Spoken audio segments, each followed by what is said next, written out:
అందరికీ జై హింద్. మీరు కూడా గత 2 రోజుల నుంచి సోషల్ మీడియాలో ఒక పోస్ట్ ఖచ్చితంగా చూస్తూ ఉంటారు. అండ్ ఆ పోస్ట్‌లో ఈ మహిళని మీరందరూ ఖచ్చితంగా చూసే ఉంటారు. యాక్చువల్లీ ఈ సంఘటన ఏంటి? ఏం జరిగింది? అసలెందుకు జరిగింది? ఈ మహిళ తప్పేంటి? అండ్ దీనికి సంబంధించి యాక్చువల్లీ జమ్మూ అండ్ కాశ్మీర్‌లో సైనికులు ఎవరైతే డిప్లాయ్ అయి ఉంటారో వాళ్ళు ఏం పని చేస్తారు? అక్కడ ప్రోటోకాల్స్ ఏంటి? మరెన్నో అంశాలు ఈ ఇన్సిడెంట్‌కి సంబంధించి ఓవరాల్ ఆర్మీ డిప్లాయ్‌మెంట్ గురించి ఏ కాన్ఫిడెన్షియల్ ఇన్ఫర్మేషన్ లీక్ చేయకుండా వివరంగా మీ అందరికీ చెప్తాను వినండి. యాక్చువల్లీ ఈ జెన్‌జీ అనే పదం ఏంటి? ఫస్ట్ ఆఫ్ ఆల్ ఎవరైతే 96, 97 తర్వాత అండ్ 2012 మధ్యలో ఈ 2 టైమ్ గ్యాప్స్‌లో మధ్యలో ఎవరైతే జన్మించారో వాళ్ళని జెన్ జీ అంటారు. Generation G. సో వీళ్ళు ఒక కేటగిరీ ఆఫ్ పీపుల్. మీరు కూడా ఒకవేళ మన ప్రధాని గారు ఇండిపెండెన్స్ డే రోజు ఇచ్చిన స్పీచ్‌లో తను ఒక పదం వాడారు. ఆ పదము ఇంటలెక్చువల్ నక్సలిజం. ఆయన ఏమన్నారు? దిమాగీ నక్సలి అని చెప్పేసి ఒక పదం వాడారు. దాని పేరు ఇంటలెక్చువల్ నక్సలిజం. అసలు ఆ పదం ఏంటి? దానికి దీనికి ఏమైనా లింక్ ఉందా? అండ్ అదే విధంగా మరెన్నో అంశాలు ఈ యొక్క ఇన్సిడెంట్‌కి సంబంధించి మాట్లాడతాను. యాక్చువల్లీ ఏం జరిగిందంటే కార్గిల్‌కి వెళ్ళే దారిలో ఒక గుమ్రీ హైవే అని చెప్పి ఒక హైవే ఉంది. ఈ గుమ్రీ హైవే దగ్గర ఈ యొక్క సంఘటన జరిగింది. యాక్చువల్లీ మన డిఫెన్స్ మినిస్టర్ రాజ్‌నాథ్ సింగ్ గారు కార్గిల్ వెళ్ళాలి. యాక్చువల్లీ బై ఎయిర్ ఆయన ట్రావెల్ చేయాలి. బ్యాడ్ వెదర్ వల్ల ఆయన ఈ హైవే నుంచి బై రోడ్ ఆయన ప్రయాణం చేయడం జరిగింది. Kargil is a highly classified area. అది ఒక హైలీ క్లాసిఫైడ్ ఏరియా కాబట్టి అక్కడ ఇలాంటి విఐపి మూమెంట్ జరిగినప్పుడు నార్మల్ సివిలియన్ ట్రాఫిక్ కానీ టూరిస్ట్ ట్రాఫిక్ కానీ వాటిని ఆపేస్తారు యాజ్ ఎ సేఫ్టీ మెజర్. ఎందుకంటే మనందరికీ తెలుసు ఆగస్ట్ 15 ఒక 2-3 రోజుల ముందే మనం సెలబ్రేట్ చేసుకున్నాం కాబట్టి ఇంకా హై అలర్ట్ సిచ్యువేషన్ ఉంటుంది. మనం అందరం చూసాము 250కి పైగా మనము సస్పెక్ట్స్ని అరెస్ట్ చేయడం కూడా జరిగింది. సో ఇలాంటి సమయంలో ఖచ్చితంగా సెక్యూరిటీ ప్రోటోకాల్స్ ఇంకా టఫ్గా ఉంటాయి. ఆ సెక్యూరిటీ ప్రోటోకాల్స్ టఫ్గా ఉన్నందువలన కొంచెం బహుశా నేను ఇది ఇమాజిన్ చేస్తున్నాను, కొంచెం బహుశా డిలే ఖచ్చితంగా కాన్వాయ్ మూమెంట్లో అయి ఉంటుంది. బట్ యాజ్ ఎ భారతీయ పౌరుడిగా తను మాట్లాడవలసిన మాటలు అవి కాదు. తన టోన్ కానీ తను వాడిన పదాలు కానీ మన దేశ సైన్యాన్ని దూషిస్తూ తను మాట్లాడడానికి ప్రవర్తించింది. తన మీద చాలా వీడియోస్ జరిగాయి. మనం దాని గురించి మాట్లాడుకోవద్దు ఈ వీడియోలో. ఆల్రెడీ తను ఇంకో వీడియోలో క్షమాపణ కోరుతూ నేను ఆవేశంలో నేను నా ఎమోషనల్ బ్యాలెన్స్ని మిస్ అయ్యి నేను అలా ప్రవర్తించాను, నన్ను క్షమించండి అని చెప్పి తను చెప్పడం కూడా జరిగింది. కానీ మన ఉద్దేశం తన్ని తప్పుపట్టడం కానీ తన్ని ఇంకా కించపరచడం అన్నది మన ఉద్దేశం కాదు. అసలు ఇలాంటి సమయాల్లో అసలు ఏం చేస్తారు? What does the army convoy does? ఇది ఎందుకు చేస్తారు అండ్ ఎందుకు ఇలా జరుగుతుందో దీని గురించి మాట్లాడతాం. సాధారణంగా కాన్వాయ్ మూమెంట్, ఫర్ ఎగ్జాంపుల్ మనము ఈ కాన్వాయ్ మూమెంట్ ఈ రోడ్డు పైన జరుగుతుంది అనుకుందాం. ఫర్ ఎగ్జాంపుల్ ఇది ఒక రోడ్డు. ఈ రోడ్డు మీద మనకి మిలిటరీ మూమెంట్ ఉంది అనుకుందాం. ఈ రోడ్డు మీద ఈ డైరెక్షన్లో మనకి మిలిటరీ కాన్వాయ్ ఒక మూమెంట్ ఉంది అని అనుకుందాం. దీన్ని మనం ఏమంటామంటే convoy movement on this road. సాధారణంగా మనకి పక్క నుంచి కూడా కొన్ని చిన్న చిన్న రోడ్లు వచ్చి ఇలా కాన్వాయ్లో మర్జ్ అవ్వడం జరుగుతుందన్నమాట.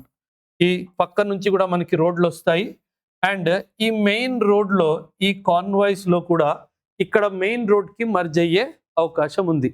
ఆర్మీ ఎప్పుడు కూడా ఒక కాన్వాయ్ మూమెంట్ జరుగుతుంది అన్నప్పుడు ఇక్కడ సైనికుల్ని డిప్లాయ్ చేసి ఈ యొక్క రోడ్ని బ్లాకేడ్ క్రియేట్ చేయడం జరుగుతుందన్నమాట. ఇది ఒక ఎస్టాబ్లిష్డ్ సెక్యూరిటీ ప్రొసీజర్ అన్నమాట. ఎందుకంటే గతంలో కొన్నిసార్లు కాన్వాయ్ మూమెంట్ జరిగినప్పుడు ఈ రోడ్డు బ్లాకేజ్ చేయకపోతే ఆర్టీఎక్స్తో నిండా ఉన్న వెహికల్స్ వచ్చి కాన్వాయ్ వెహికల్స్ని ఢీ కొట్టడం గతంలో జరిగింది. పుల్వామా అటాక్ కూడా సంథింగ్ లైక్ దిస్సే జరిగింది.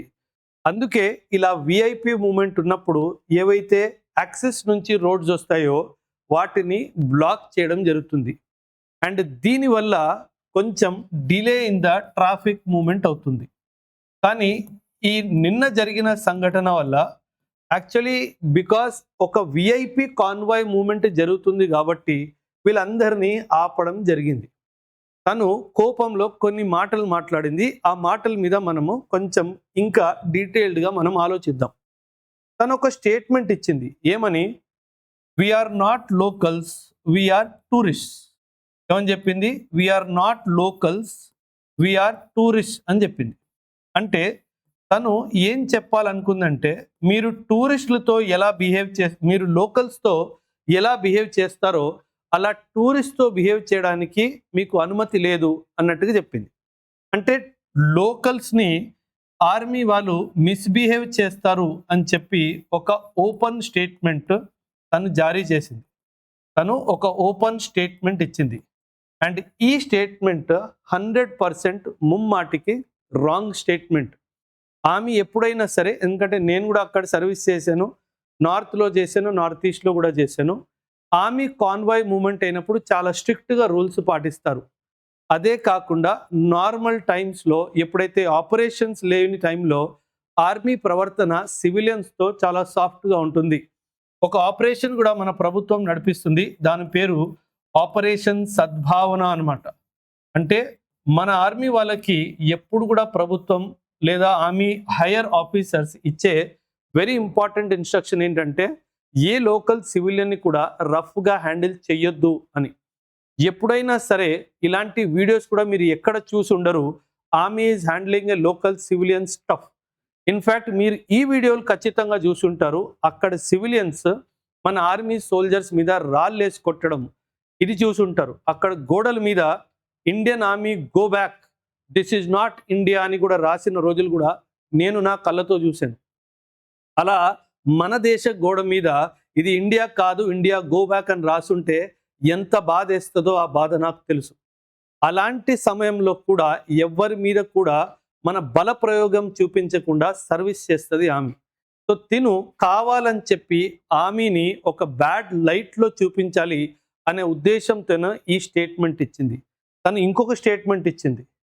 మేము ట్యాక్స్ కడితే వి పే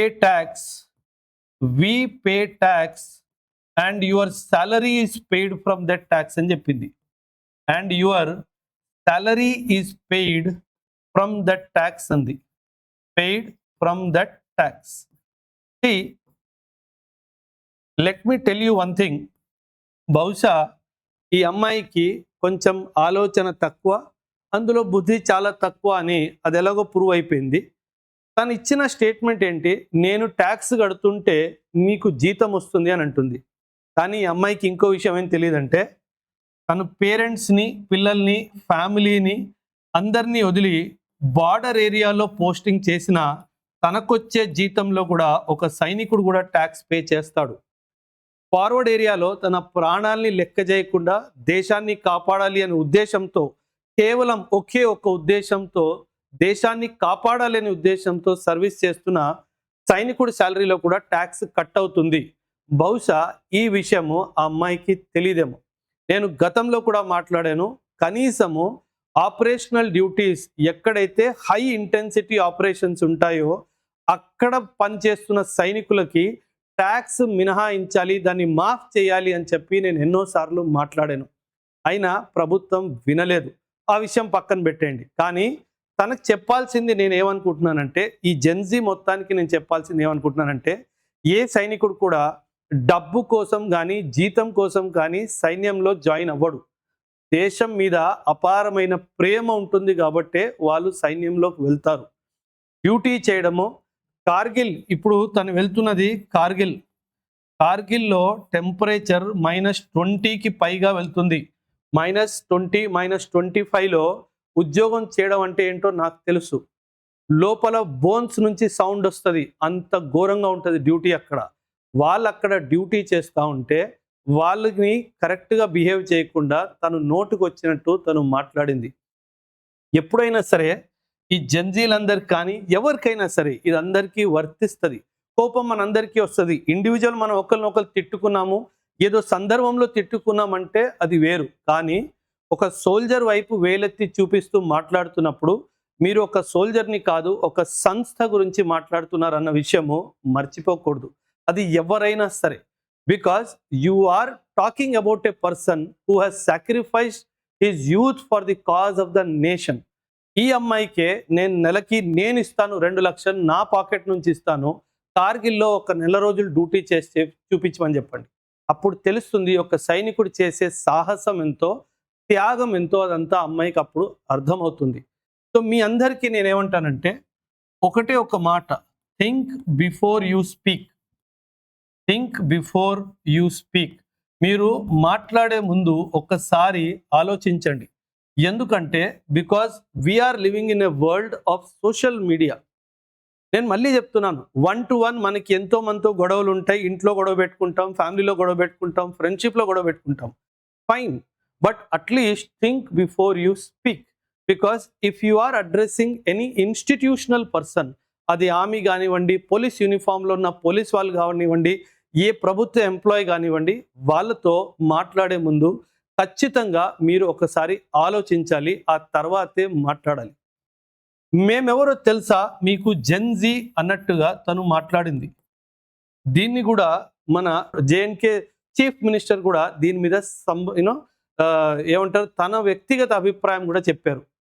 వీళ్ళకి బయట నుంచి దేవుళ్ళు అయిపోయారు, వీళ్ళకి బయట నుంచి ఫాదర్స్ అయిపోయారు అని ఒక స్టేట్మెంట్ ఆయన కూడా రిలీజ్ చేశారు. వీళ్ళ బలం దేశం లోపల నుంచి రావట్లేదు, అవుట్ సైడ్ నుంచి వస్తుంది.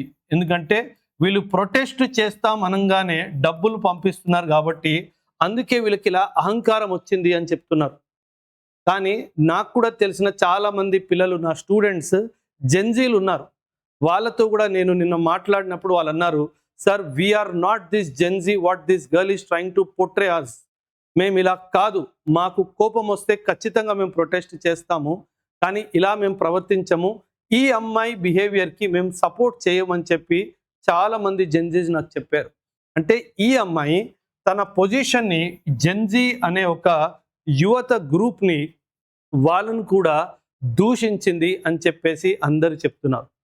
డెఫినెట్లీ గుర్తుపెట్టుకోండి, మన నేషన్ మేకింగ్లో ఇండియన్ ఆర్మీ 1947 నుంచి ఇప్పటి వరకు మన దేశానికి ఎప్పుడైనా సరే ఏ సహాయం కావాలన్నా సరే ఒకే ఒక సంస్థ ఎటువంటి ఎనీ బెనిఫిట్స్ని ఆశించకుండా తన ప్రాణాలని కూడా లెక్క చేయకుండా నిల్చుంది. అది 47 వార్ కావచ్చు, 62 వార్ కావచ్చు, 65 వార్ కావచ్చు, 71 వార్ కావచ్చు, 99 కార్గిల్ వారే కావచ్చు, ఆర్ టెర్రరిజం. మనం 1986 నుంచి టెర్రరిజంని ఫైట్ చేస్తున్నాం. ఎంతో మంది సైనికులు వాళ్ళ ప్రాణ త్యాగం చేశారు. కార్గిల్ యుద్ధంలో కూడా 527 మంది వాళ్ళ ప్రాణ త్యాగం చేస్తే కార్గిల్ యుద్ధం మనం గెలిచాము. ఇలా ప్రతి ఒక్క సందర్భం, అది డిజాస్టర్ కానివ్వండి, అది ఒక చిన్న పిల్లవాడు బావిలో పడిపోని కానివ్వండి, ప్రతిసారి ఆర్మీ తన డ్యూటీని 100% ఎఫిషియన్సీతో ఎగ్జిక్యూట్ చేసింది. అలాంటి సంస్థ గురించి తప్పుగా మాట్లాడే ముందు మీరు 1000 సార్లు ఆలోచించాలి. ఇదే నా మనవి మీ అందరికీ. సో ఈ అంశంపై మీ అభిప్రాయాల్ని కూడా ఖచ్చితంగా కమెంట్స్లో తెలియచేయండి. థ్యాంక్ యూ అండ్ జై హింద్.